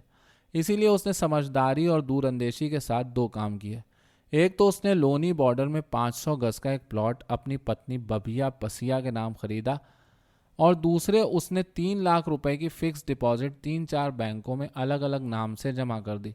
उनमें से 50,000 की एक डिपॉजिट सुषमा के नाम से भी थी, जिसने अब रामनिवास के साथ उसी तरह हमेशा रह आने का मन बना लिया था। ताजमहल में प्यार, बाज की आंखें और पुलिस। यह वाकया 7-8 महीने पहले का है। रामनिवास ने सुषमा के साथ आगरा और जयपुर घूमने और ताजमहल के सामने फोटो खिंचवाने का प्रोग्राम बनाया। 2-3 दिन वो मौज मस्ती करना चाहता था। सुषमा उसके लिए फौरन तैयार हो गई। दोनों ट्रेन से आगरा पहुंचे। स्टेशन से बाहर निकलते ही उन्हें एक टैक्सी वाला मिल गया। उससे रामनिवास ने किसी होटल ले चलने के लिए कहा। कैसा होटल चलेगा, ये पूछते हुए उस टैक्सी वाले ने जिस निगाह से रामनिवास को घूरा, उससे रामनिवास को लगा वो उसे कोई भिखमंगा या मामूली आदमी समझ रहा है। कोई भी अच्छा टॉप का होटल, किसी सड़े गले सड़क छाप में मत ले चलना, रामनिवास ने कड़ी और रोबदार आवाज में कहा। टैक्सी वाले ने, जो देखने में 40-45 साल का कोई खुर्राट लग रहा था, जिसकी आंखें भूरी थीं और उनमें किसी शिकारी बाज की आंखों की चमक थी, उसकी तरफ मुस्कुराते हुए तन से देखा और कहा, 3 स्टार चलेगा, पास में ही है।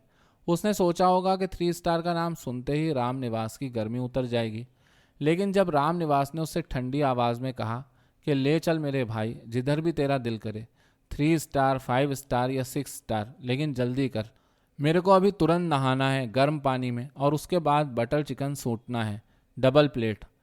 तो टैक्सी वाले खुर्राट ने उसे गहरी आंखों से देखा। इसके बाद उतनी ही चीरती हुई चील जैसी नज़र उसने सुषमा पर डाली और इत्मीनान में थोड़ा सा तंज मिलाकर बोला, चलता हूँ मालिक, आप गीज़र में नहीं गर्म पानी के टब में नहाना।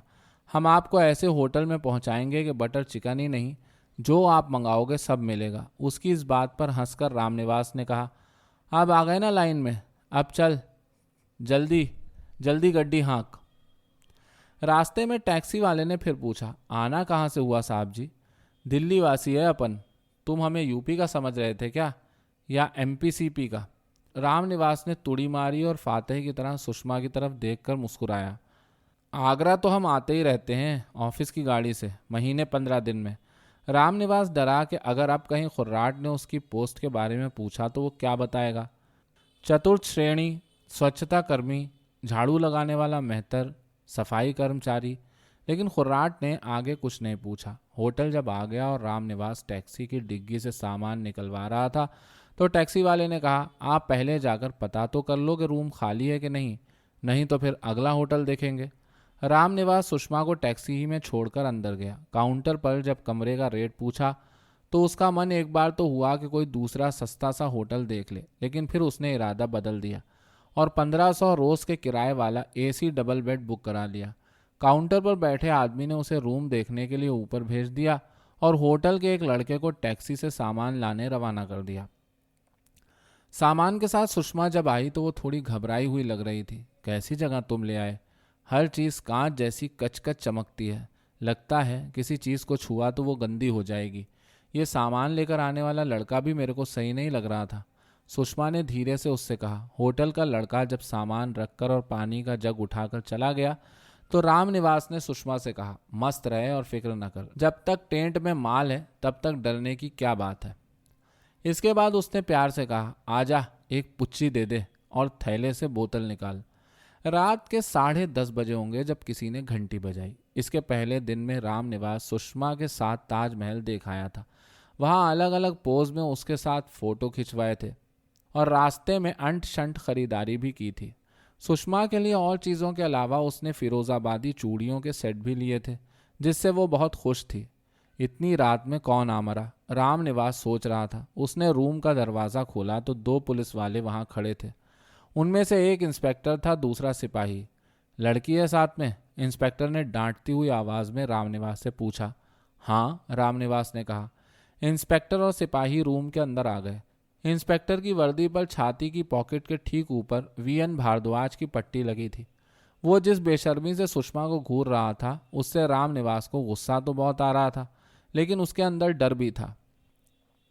سشما نے گلابی رنگ کی نائٹی پہن رکھی تھی جو نائلون کی تھی، جس کے اندر سے کملا نگر سے خریدی گئی کالے رنگ کی بریزیئر صاف جھلک رہی تھی۔ سشما کا رنگ بھی گورا ہی کہا جا سکتا تھا۔ تمہاری بیوی تو نہیں لگتی، کہاں سے اٹھا لائے؟ انسپکٹر نے پوچھا۔ لگ بھگ گول چہرے، مچمچی کائیاں آنکھوں اور خضاب سے بے تحاشا رنگے کالے بالوں اور موٹی کھال والا وہ آدمی پہلی ہی نظر میں کوئی گھاگ، چال باز اور لفنگا لگتا تھا۔ ہمارے پڑوس ہی میں رہتی ہے، سالی لگتی ہے صاحب، رام نواس نے کہا۔ اس سے جھوٹ نہیں بولا جا رہا تھا، اس کی آواز میں گھبراہٹ اور شرافت کے بیچ سے پیدا ہونے والی کمزوری تھی۔ بوتل بھی ہے؟ انسپکٹر نے میز پر رکھے ڈپلومیٹ کے ادھے کو گھورا، پھر چھیدتی ہوئی نگاہ سے سشما کو دیکھتے ہوئے کہا، بھگا کے لا رہے ہو اسے؟ دیکھنے میں تو نابالغ لگتی ہے۔ کیا عمر ہے تیری؟ اس نے سشما سے پوچھا۔ 17 سال۔ سشما ڈر گئی تھی، جانے کیوں اسے لگ رہا تھا کہ کوئی انہونی آج ہونے جا رہی ہے جس میں وہ اور رام نواس دونوں برباد ہو جائیں گے۔ چلو تھانے تم دونوں، میڈیکل سے سب پتہ چل جائے گا کہ کتنی موج مستی کی ہے۔ 375-76 بنے گا، انسپکٹر نے کہا۔ اس کے بعد کرسی کھینچ کر بیٹھتے ہوئے اس نے رام نواس کی طرف دیکھا۔ پیسہ کہاں سے اڑایا؟ 3 اسٹار کے اے سی کمرے میں رکنے کی اوقات تو نہیں لگتی تمہاری؟ کہیں سیند ماری کیا یا کسی کو چونا لگایا؟ رام نواس نے پی رکھی تھی، ایسے میں اس کی ہمت بڑھنی چاہیے تھی، لیکن سشما نے اپنی عمر صحیح بتا کر اسے انجانے میں پھنسا ڈالا تھا۔ اب وہ خود کو پولیس کے جال میں الجھا ہوا محسوس کر رہا تھا۔ آخر سوچ سمجھ کر وہ مسکرایا۔ کیا چلے گا صاحب، ادھا تو خالی ہو گیا، وہ تو ہوٹل سے آ جائے گا، پر ابھی تو دونوں تھانے چلو۔ چلو تیار ہو جاؤ۔ اور کیا یہ ایسے ہی چلیں گی اپنی باڈیز جھلکاتی ہوئی؟ انسپکٹر نے سپاٹ آواز میں کہا۔ تھانے کا کیا ہے صاحب، وہ تو جہاں آپ ہو وہی تھانہ ہوا، یہیں نپٹا لیتے ہیں، ہنستے ہوئے رام نواس نے کہا۔ اس کو اپنے اوپر تعجب ہوا، اب تک کہاں چھپا تھا اس کے اندر کا یہ ہنر۔ اس نے پلنگ کے پاس کھڑے سپاہی کی طرف حمایت جٹانے کے لیے دیکھا، اسے پٹانے کے انداز میں۔ سپاہی سشما کو گھورنے میں لگا ہوا تھا۔ رام نواس سے آنکھ ملنے پر اس نے تھوڑا سا سر ہلایا اور مسکرایا۔ چھوکرے ہیں بیچارے بھاردواج صاحب، تاج محل دیکھنے آئے ہیں، کھانے پینے دو، اپن بھی ذرا ٹائم پاس کر لیتے ہیں ان کے ساتھ۔ بول بھائی، کوئی اعتراض تو نہیں تیرے کو؟ رام نواس کو سپاہی کے ارادے ٹھیک نہیں لگے۔ اسے اس بے وجہ کی مصیبت کے باوجود غصہ آ گیا۔ دیکھو، کھانے پینے کی جہاں تک بات ہے، بھاردواج صاحب حکم کریں، جو جو چاہو گے آپ لوگ سب آرڈر ہو جائے گا۔ یہ میری سچ میں سالی لگتی ہے صاحب، میرا یقین کرو آپ لوگ، قسم سے۔ انسپکٹر پہلی بار ہنسا۔ کیوں بھائی؟ اے سی کمرے میں اپنی نابالغ سالی کے ساتھ دارو کا ادھا سونٹ کر بھجن کر رہا تھا تو؟ اچھا چل، آر سی کی ایک فل بوتل اور کھانے کے لیے چکن کا آرڈر بول کے آ جا۔ اچھا تو ٹھہر، میں یہیں سے بولتا ہوں۔ یہ کہہ کر انسپکٹر نے پلنگ پر چڑھ کر سرہانے کے انٹرکام سے ہوٹل کے کاؤنٹر کو فون کیا اور وہیں پسر کر بیٹھ گیا۔ اس نے اپنی بیلٹ ڈھیلی کر لی اور پھر پلنگ کے پائتیانے پر سمٹی بیٹھی سشما کی طرف دیکھ کر کہا، اور تو جا کر اس کونے کی کرسی پر ادھر پیٹ پھیر کر بیٹھ جا۔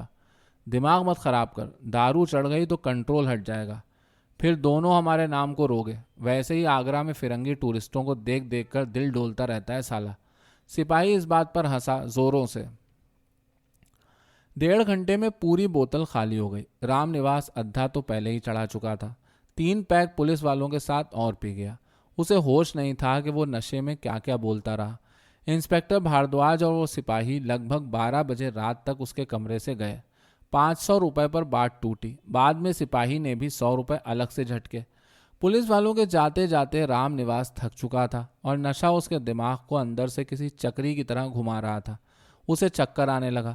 سشما اسے سنبھال کر باتھ روم تک لے گئی کہ اس کے سر پر ٹھنڈا پانی ڈال دے، لیکن رام نواس وہیں فرش پر بیٹھ گیا اور بے تحاشا الٹیاں کرنے لگ گیا۔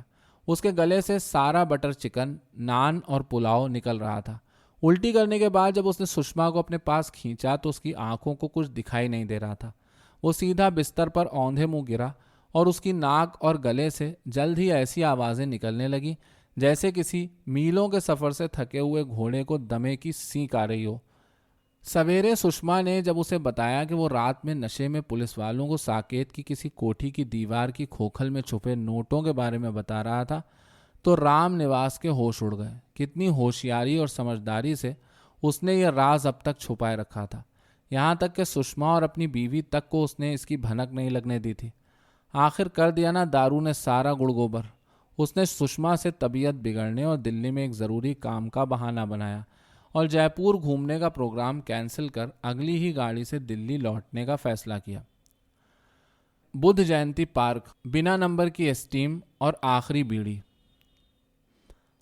جیسا کہ اسے اندیشہ تھا، اگلے ہی دن سویرے سویرے جب وہ ڈیوٹی پر جانے کے لیے گھر سے نکل رہا تھا، پولیس کی جپسی گاڑی اس کے گھر آ گئی۔ اے سی پی صاحب نے بلایا ہے، اس انسپکٹر نے کہا جس کی چھاتی کی جیب کے اوپر ڈی کے تیاگی لکھا ہوا تھا۔ رام نواس نے جپسی کے اندر بیٹھے ہوئے ہی سمے پور بادلی کے اس بس سٹاپ کو دیکھا جہاں سے ہر روز وہ دھولا کنواں کے لیے بس لیتا تھا۔ سشما وہاں اس کے انتظار میں کھڑی تھی۔ 7-8 مہینے پہلے وہ شاید منگلوار کا ہی دن تھا۔ اس دن ہلکے ہلکے بادل آسمان میں چھائے ہوئے تھے اور کبھی بھی بوندا باندی ہو سکتی تھی۔ سنجے چورسیا کے اسی پان کے ٹھیلے کے پاس رام نواس سے میری ملاقات ہوئی تھی۔ وہ سشما سے ملنے آیا تھا۔ ایسے موسم میں جب بادل گھرے ہوں، بوندا باندی کے آثار ہوں اور ہوا بھاری ہو گئی ہو، رام نواس کہا کرتا تھا، آج تو لگتا ہے موسم سیٹی بجا رہا ہے۔ ایسے میں وہ سشما کے ساتھ آٹو رکشا میں گھوما کرتا تھا اور دنیا بھر کی اول جلول چیزیں اسے کھلاتا رہتا تھا، لیکن آج وہ بہت پریشان دکھائی دے رہا تھا۔ آدھے گھنٹے کے اندر اندر اس نے 3-4 سگریٹیں پھونک ڈالیں۔ بار بار کسی بے چینی میں وہ اپنی انگلیاں چٹکھانے لگتا تھا۔ ایسا لگتا جیسے اس کے اندر کوئی تیز اتھل پتھل مچی ہوئی ہے۔ میں نے رتن لال سے 2 اسپیشل چائے منگوائیں۔ رام نواس کتنا پریشان تھا اس کا اندازہ مجھے تب ہوا جب اس نے لگ بھگ کھولتی ہوئی چائے سیدھے اپنے حلق میں انڈیل لی۔ چائے سے اس کا گلا اور منہ جل گیا۔ اس وقت 2-2:30 بجے ہوں گے جب رام نواس نے بہت التجا بھری آنکھوں سے میری طرف دیکھا اور کہا، ونائک جی، میں ایک بہت بڑے جنجال میں پھنس گیا ہوں، مجھے تم کسی طرح اس سے باہر نکالو۔ جب تک زندگی رہے گی تمہارا احسان مانوں گا۔ میں نے اس سے پوچھا کہ آخر بات کیا ہے، تو اس نے مجھے اس دن جو کچھ بتایا تھا وہی میں نے آپ کو اوپر بتایا ہے۔ اس کی بات ختمی ہوئی تھی اور میں اس کو وہ حل بتانے ہی والا تھا جس سے وہ اس جنجال سے باہر نکل سکتا تھا کہ ٹھیک اسی وقت سشما وہاں آ گئی۔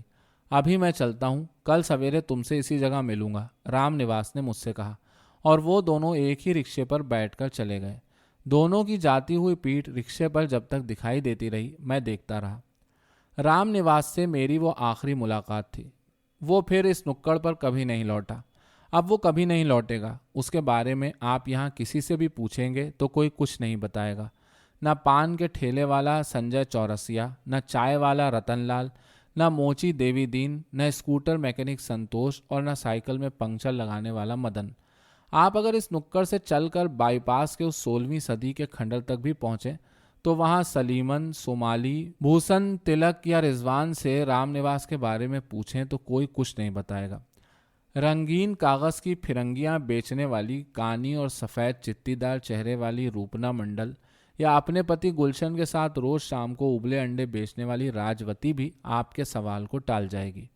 यहाँ तक कि हर सुबह समयपुर बादली से यहाँ आने वाली और इधर के फ्लैटों में बर्तन कपड़ा करने वाली गोरी छरैली सुषमा भी बिना कुछ बोले चुपचाप तेज चाल से आगे बढ़ जाएगी। आजकल वो स्कूटर मैकेनिक संतोष के साथ कई बार ऑटो रिक्शा में घूमती हुई दिखती है। दोनों को पिछले हफ्ते मैंने शीला सिनेमा के पास चाट पापड़ी खाते हुए देखा था। ये जीवन ऐसे ही चलता है। अगर आप समयपुर बादली के गंदे नाले के पास बसी इस झुग्गी बस्ती तक पहुँचें और वहाँ किसी तरह उस टपरे का पता लगा लें जिसे रामनिवास ने पक्के मकान में बदल दिया था और जहाँ उसकी पत्नी बबिया अपने बीमार बेटे रोहन और बेटी उर्मिला के साथ रहती है, और उससे आप रामनिवास के बारे में पूछें तो वो पत्थर जैसे सपाट चेहरे के साथ कहेगी, घर में नहीं है, बाहर गए हैं। अगर आपने पूछा कि कब तक लौटेंगे तो बबिया हमें पता नहीं है कहकर घर के अंदर चली जाएगी। साकेत में नई दिल्ली म्यूनिसिपैलिटी के दफ्तर में जहां रामनिवास काम करता था, अगर आप चोपड़ा साहब या किसी अहलकार से इस नाम के आदमी के बारे में पूछें तो उनका जवाब होगा, यहाँ डेली वेजेस पर काम करने वाले सैकड़ों लोग आते जाते रहते हैं, हम किस किस का नाम याद रखें। ये सच है कि दिल्ली में अब रामनिवास के बारे में कोई नहीं जानता। अब वो कहीं नहीं है, उसका कोई निशान कहीं बाकी नहीं है। लेकिन रुकिए, मैं आपको रामनिवास के बारे में वो आखिरी इत्तला देता हूँ जिसके अंदर वो राज मौजूद है जिसे आप तक पहुँचाने के लिए ही मैंने इस कहानी की ओट ली थी। अभी इसी साल यानी सन 2001 के 27 जून का दिल्ली से निकलने वाला कोई भी हिंदी अंग्रेजी का अखबार, Indian news express, times of metro India या शताब्दी संचार टाइम्स उठा लीजिए और तीसरे सफ़े को खोलिए, वहीं जहां इस महानगर की मकामी खबरें छपती हैं। उस रोज़ इस सफ़े पर दाहिनी तरफ 2 कॉलम की चौड़ाई घेरता एक छोटा सा फोटोग्राफ छपा है और उसके नीचे एक मुख्तसर सी खबर। 20 पॉइंट बोल्ड में उस खबर की सुर्खी है, रॉबर्स किल्ड इन एनकाउंटर, और उसके नीचे 16 पॉइंट में ज़ेली सुर्खी है, police recovers big money from car. इस खबर को अखबार के मकामी क्राइम रिपोर्टर के हवाले से छापा गया है, जिसके मुताबिक पुलिस ने कल रात राजधानी दिल्ली में धौला कुआं से राजेंद्र नगर और करोल बाग जाने वाली रिज रोड पर बुद्ध जयंती पार्क के करीब एक बिना नंबर प्लेट वाली स्टीम कार को रोका। कार में सवार लोगों ने रुकने के बजाय पुलिस पर गोलियां चलानी शुरू कर दी। पुलिस की जवाबी कार्रवाई में 2 मुजरिम मौके पर मारे गए, जबकि 3 दूसरे अंधेरे का फायदा उठाकर भागने में कामयाब रहे। मरने वालों में एक जालंधर का बदनाम मुजरिम कुलदीप उर्फ कल्ला है, दूसरे की पहचान नहीं हो पाई है। पुलिस के डिप्टी कमिश्नर सबरवाल ने बताया कि पुलिस ने कार की डिग्गी से 23 लाख रुपए बरामद किए हैं। इसमें बड़ी तादाद में 500 के जाली नोट भी शामिल हैं। यह पिछले कुछ सालों में मिलने वाली पुलिस की सबसे बड़ी कामयाबी है। पुलिस के डिप्टी कमिश्नर ने इस सिलसिले में आगरा पुलिस से मिली इत्तलाआत को इस कामयाबी के लिए अहम करार दिया। अगर आप इस खबर के ऊपर छपे फोटोग्राफ को गौर से देखें तो पाएंगे कि बुद्ध जयंती पार्क के ठीक सामने जो कार खड़ी हुई है उसके अगले और पिछले दरवाजे खुले हुए हैं। कार के अगले पहिए के पास एक आदमी औंधा पड़ा हुआ है, उसके सर पर पगड़ी है, और कार के पिछले दरवाजे के ठीक सामने जो आदमी मरा पड़ा है उसका सर आसमान की तरफ है। आप उस आदमी के चेहरे को गौर से देखें। अगर लेंस की मदद ले सकें या फोटो इनलार्ज करा सकें तो और बेहतर होगा। कार के पिछले दरवाजे के सामने सड़क पर मरा हुआ आदमी जिसका सर आसमान की तरफ है और जिसका मुंह खुला हुआ है, पैंट खिसक गई है और शर्ट के बटन खुले हुए हैं और जिसकी छाती पुलिस की गोलियों से लहूलुहान है, वो कोई और नहीं रामनिवास ही है। यही वो मुजरिम था जिसकी शनाख्त आज तक नहीं हो पाई है। इसकी शनाख्त अब कभी नहीं हो पाएगी क्योंकि इसे कोई नहीं पहचानेगा। राज का इंकशाफ, सिब्बल, کدال اور اولیاء کی درگاہ۔ اب آپ یہ جانیں کہ اس دن جس دن یہ پولیس مقابلہ ہوا اس سے لگ بھگ 2 گھنٹے پہلے کیا ہوا تھا۔ ساکیت کی کوٹھی نمبر A11 DX33 کے پاس کے نکڑ پر چائے کی دکان چلانے والے گووند نے بتایا تھا کہ اس رات لگ بھگ 10 بجے پولیس کی ایک جپسی وہاں آئی تھی۔ اس میں 2 پولیس والوں کے علاوہ 3 سادہ کپڑوں والے لوگ بھی تھے۔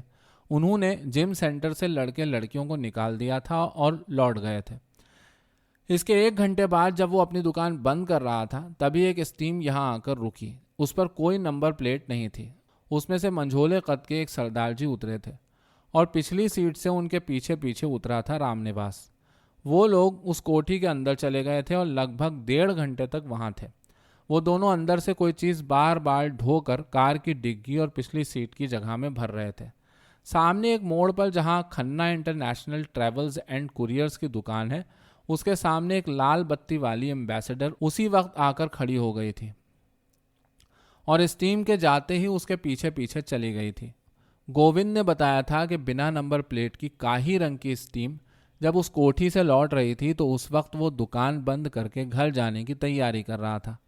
اسٹیم ٹھیک اس کی بغل میں آ کر رکی اور پچھلی سیٹ پر بیٹھے رام نواس نے اس سے بیڑی مانگی۔ گووند نے گنیش چھاپ بیڑی کا آدھا کھلا ہوا بنڈل جو اس کی جیب میں اس وقت پڑا ہوا تھا اسے دیا۔ گووند نے بتایا کہ رام نواس بہت گھبرایا ہوا اور پریشان لگ رہا تھا۔ اس کی آنکھیں ایسی لگ رہی تھیں جیسے مردوں کی آنکھیں ہوتی ہیں۔ وہ اس سے کچھ کہنے کی کوشش کر رہا تھا کہ ایک جھٹکے میں اسٹیم آگے بڑھ گئی۔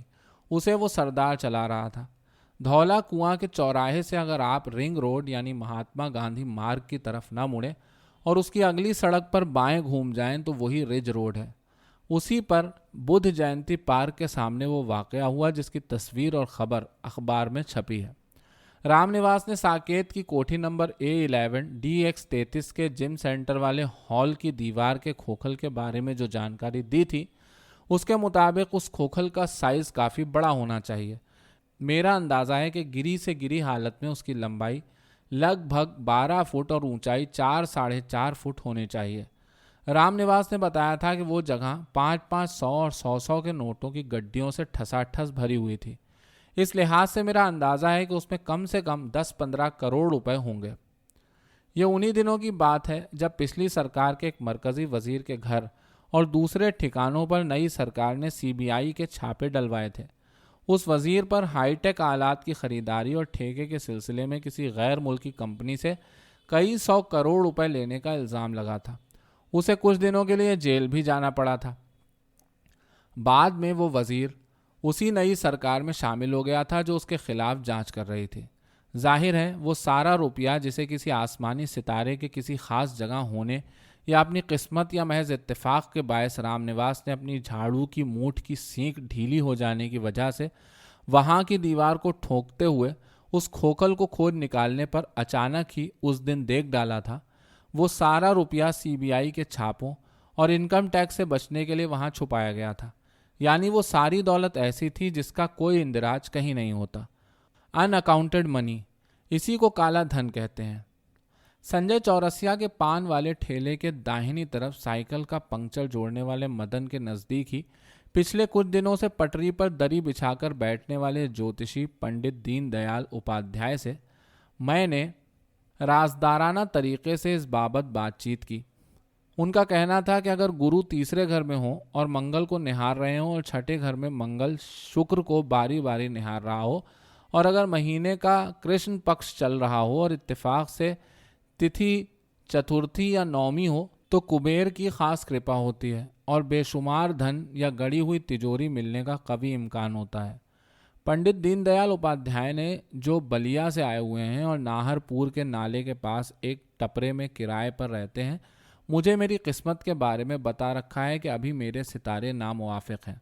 مجھے لگتا ہے اس سال 25 مئی کے منگلوار کو غالباً رام نواس کے اوپر ایسی ہی کسی کیفیت میں کبیر نے نظر ڈالی ہوگی جس نے اس کی قسمت کو بالکل بدل ڈالا۔ ورنہ آپ خود ہی سوچئے کہ کوڑا کچرا اور گندگی صاف کرنے والی ایک معمولی جھاڑو کی مونچھ کی ستلی کی کسان ڈھیلی پڑ جانے کی وجہ سے گھاس کے تنکوں کی سیکوں کو برابر کرنے کے لیے ایک نہایت عام سی دیوار کو ٹھوکتے ہی اسے نوٹوں کی گڈیاں اچانک اس طرح کیسے مل جاتی ورنہ وہ کیسے کچھ مہینوں کے لیے اپنے سپنوں اور آرزوؤں کی دنیا میں داخل ہو پاتا، اپنی پتنی ببیا، بیٹے روہن اور بیٹی ارملا کو بھرپیٹ کھانے اور من پسند پہننے کا سکھ دے پاتا، اور اپنی نابالغ پریمکا سشما کو طرح طرح کے رنگوں سے جگمگاتی دھنک کے اس لوک میں کیسے لے جاتا جہاں ایک تاج محل بھی تھا اور جہاں دونوں نے ایک دوسرے کے ساتھ کئی مدراؤں میں فوٹو کھنچوائے تھے۔ لیکن جوتشی جی کا یہ بھی کہنا ہے کہ اگر ایسے اتفاق سے ملنے والا دھن پاپ کا، کالا ناپاک دھن ہو تو اس کا انجام مہلک ہوتا ہے۔ میرا ماننا ہے کہ 26 جون سن 2001 کی رات لگ بھگ 12:10 پر اسی پاپ کے گھات سے رام نواس اور اس کے سپنوں کا پرتشدد انجام ہوا۔ لیکن آپ پوچھیں گے کہ وہ راز کون سا ہے جو میں اس کہانی کی اوٹ کے پیچھے چھپ کر آپ تک پہنچانا چاہتا ہوں۔ آپ تو جانتے ہی ہیں کہ اس رات رام نواس جب کلدیپ عرف کلہ کے ساتھ رج روڈ پر مارا گیا تو بنا نمبر والی اسٹیم سے صرف 23 لاکھ روپے ہی برآمد ہوئے، اس میں بھی 500 کے بہتیرے نوٹ جعلی تھے، جبکہ اصلیت یہ ہے کہ اس دیوار کی کھوکھل سے لگ بھگ 20 کروڑ روپے نکلے تھے۔ جہاں تک اس پولیس افسر کی بات ہے جس کی نگرانی میں آپریشن رام نواس ہوا، وہ بہت عزت دار اور طاقتور پولیس افسر ہے۔ اس کی کئی کوٹھیاں اور فارم ہاؤس ہیں جہاں وہ اکثر پارٹیاں دیتا رہتا ہے۔ ان پارٹیوں میں لیڈر، افسر، صحافی، دانشور اور ممتاز ادیب آتے ہیں اور شراب پی کر اس کے قالین میں لوٹ جاتے ہیں۔ راجدھانی سے نکلنے والے اخباروں میں اس کا فوٹو آپ اکثر دیکھتے ہوں گے۔ یہ لوگ اب ہماری آپ کی طرح آدمی نہیں رہ گئے ہیں، وہ مل جل کر ایک دوسرے ہی برانڈ میں بدل چکے ہیں۔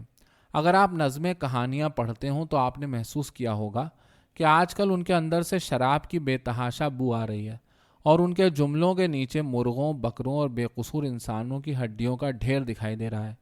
اگر آپ اپنی جھاڑو کی مونچھ سے معاصر ادب کو ٹھوکیں تو وہی کھوکھل آپ کو یہاں بھی دکھائی دے گا جس کے اندر نوٹوں کی گڈیاں بھری ہیں، پاپ کا ناپاک کالا دھن۔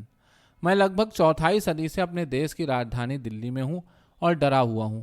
مجھے شک ہے کہ رام نواس نے اس پولیس افسر کو یہ بتا دیا ہے کہ دلی کی دیوار کے کھوکھل کا راز اس کی زبانی مجھے پتا چل چکا ہے۔ آپ سمجھ سکتے ہیں کہ فی الحال میرا جیون کتنے خطرے میں ہے۔ اس کے باوجود جتنے بھی تھوڑے بہت دن یا مہینے یا سال اس بدحال زندگی کے باقی ہیں، میری آرزو ہے کہ میں بھی رام نواس کی طرح اپنے سپنوں کے سنسار میں کسی طرح ایک بار داخل ہو جاؤں۔ تو اس لیے آج کل ہر روز آدھی رات کو جب ساری دلی نیند میں ڈوبی ہوئی ہوتی ہے، میں کالے کپڑے پہن کر ایک ہاتھ میں کدال اور دوسرے میں ایک سبل لے کر نکل پڑتا ہوں اور دلی کی دیواروں کو اندھیرے میں ٹھونکتا رہتا ہوں۔ مجھے یقین ہے کہ دلی کی زیادہ تر دیواروں میں بے شمار کھوکھل ہیں اور وہاں بے پناہ دھن موجود ہے، ایسا دھن جو پوری طرح ان اکاؤنٹڈ ہے۔ مجھے گہرا پچھتاوا اس بات کا ہے کہ میں نے اپنی زندگی کے 25 سال فالتو میں برباد کیے۔ 25 دن بھی اگر میں نے یہاں کی دیواروں کو ٹھوکنے میں لگائے ہوتے تو اب تک میں کروڑ پتی ہو گیا ہوتا اور ایک باعزت زندگی گزار رہا ہوتا۔ اگر آپ یہ کہانی پڑھ لیں تو سبل اور کدال لے کر فوراً دلی کی طرف روانہ ہو لیں۔ کروڑ پتی بننے اور چھپر پھاڑ کر آنے والی دولت کا یہی ایک راستہ اب بچا ہے۔ محنت، ایمانداری، صلاحیت، لگن وغیرہ کے راستے پر چل کر اگر آپ جینا چاہیں گے تو بھوکوں مر جائیں گے اور پولیس والے آپ کے پیچھے پڑ جائیں گے۔ آپ کو پتہ ہی ہوگا، آنند نارائن ملا نام کے ایک بے باک جج نے کہا تھا کہ بھارتی پولیس دراصل غنڈوں اور مجرموں کا ایک منظم قانونی گروہ ہے۔ میں فی الحال کنگز وے کیمپ کے کورونیشن پارک میں انگریز سمراٹ اور دوسرے حکمرانوں کی ٹوٹی پھوٹی مورتیوں کے بیچ کوڑھیوں، بھک منگوں، اسکیمیوں اور لاوارث غیر شہریوں کے بیچ سوتا ہوں۔ میں خود بھی انہی مورتیوں کی طرح ٹوٹا پھوٹا ہوں۔ ریڑھ کی ہڈی گل چکی ہے اور ہڈیوں کی ٹی بی کا روگ مجھے لگ چکا ہے۔ کبھی کبھی موقع لگتا ہے تو دلی کے چڑیا گھر کے آگے حضرت نظام الدین کی درگاہ کے سنگ مرمر کے فرش پر گھنٹوں بیٹھا رہتا ہوں اور وہی جملہ دہراتا ہوں جو اولیاء نے دلی کے بادشاہ غیاث الدین تغلق سے کہا تھا، اور جس کے بعد بادشاہ تغلق شراب اور جشن میں ڈوبا فقط ایک شامیانے کے ڈھہ جانے سے دلی کی سرحد پر ہی مر گیا تھا۔ وہ جگہ اب تغلق آباد کے نام سے جانی جاتی ہے۔ اولیاء کا وہ جملہ تھا، ہنوز دلی دورست، یعنی ابھی دلی دور ہے۔ جہاں پر اولیاء کی درگاہ ہے وہیں پر امیر خسرو کا مزار بھی ہے۔ وہی امیر خسرو جو ہندی کھڑی بولی کے پہلے شاعر تھے اور جنہوں نے اپنی زندگی میں دلی میں 11 بادشاہوں، ان کے درباریوں اور ان کے خوشامدیوں کا اٹھنا اور گرنا دیکھا تھا۔ آپ اگر وہاں جا کر سید حسین نظامی کا رجسٹر دیکھیں تو اس میں میرا نام لکھا ملے گا۔ یقین مانیے وہاں میں صرف اپنی ہی نہیں آپ سب کی اور اپنے پیارے وطن کی خیریت کی دعا مانگتا رہتا ہوں۔ بھروسہ رکھیں اولیاء تک میری دعا ضرور پہنچ رہی ہوگی، اور جلد ہی اگر پولیس اور دلی کے طاقتوروں نے مجھے کسی جھوٹے جرم میں پھنسا نہیں دیا تو اپنی کدال اور سبل کے بل پر میں دلی کی انگنت دیواروں کی کھوکھلوں میں چھپی دولت کو ایک دن ضرور کھوج لوں گا۔ آپ بھی اگر اپنی قسمت سدھارنا چاہتے ہوں تو جہاں کہیں بھی ہوں دلی کے لیے فوراً روانہ ہو جائیں۔ دلی دور نہیں ہے، یقین کیجیے۔ کروڑ پتی بننے کا یہی ایک راستہ بچا ہے، دوسرے راستے اخباروں اور میڈیا کی طرف سے پھیلائی گئی افواہیں ہیں اور کچھ بھی نہیں۔ راز کا انکشاف، سبل، کدال اور اولیاء کی درگاہ۔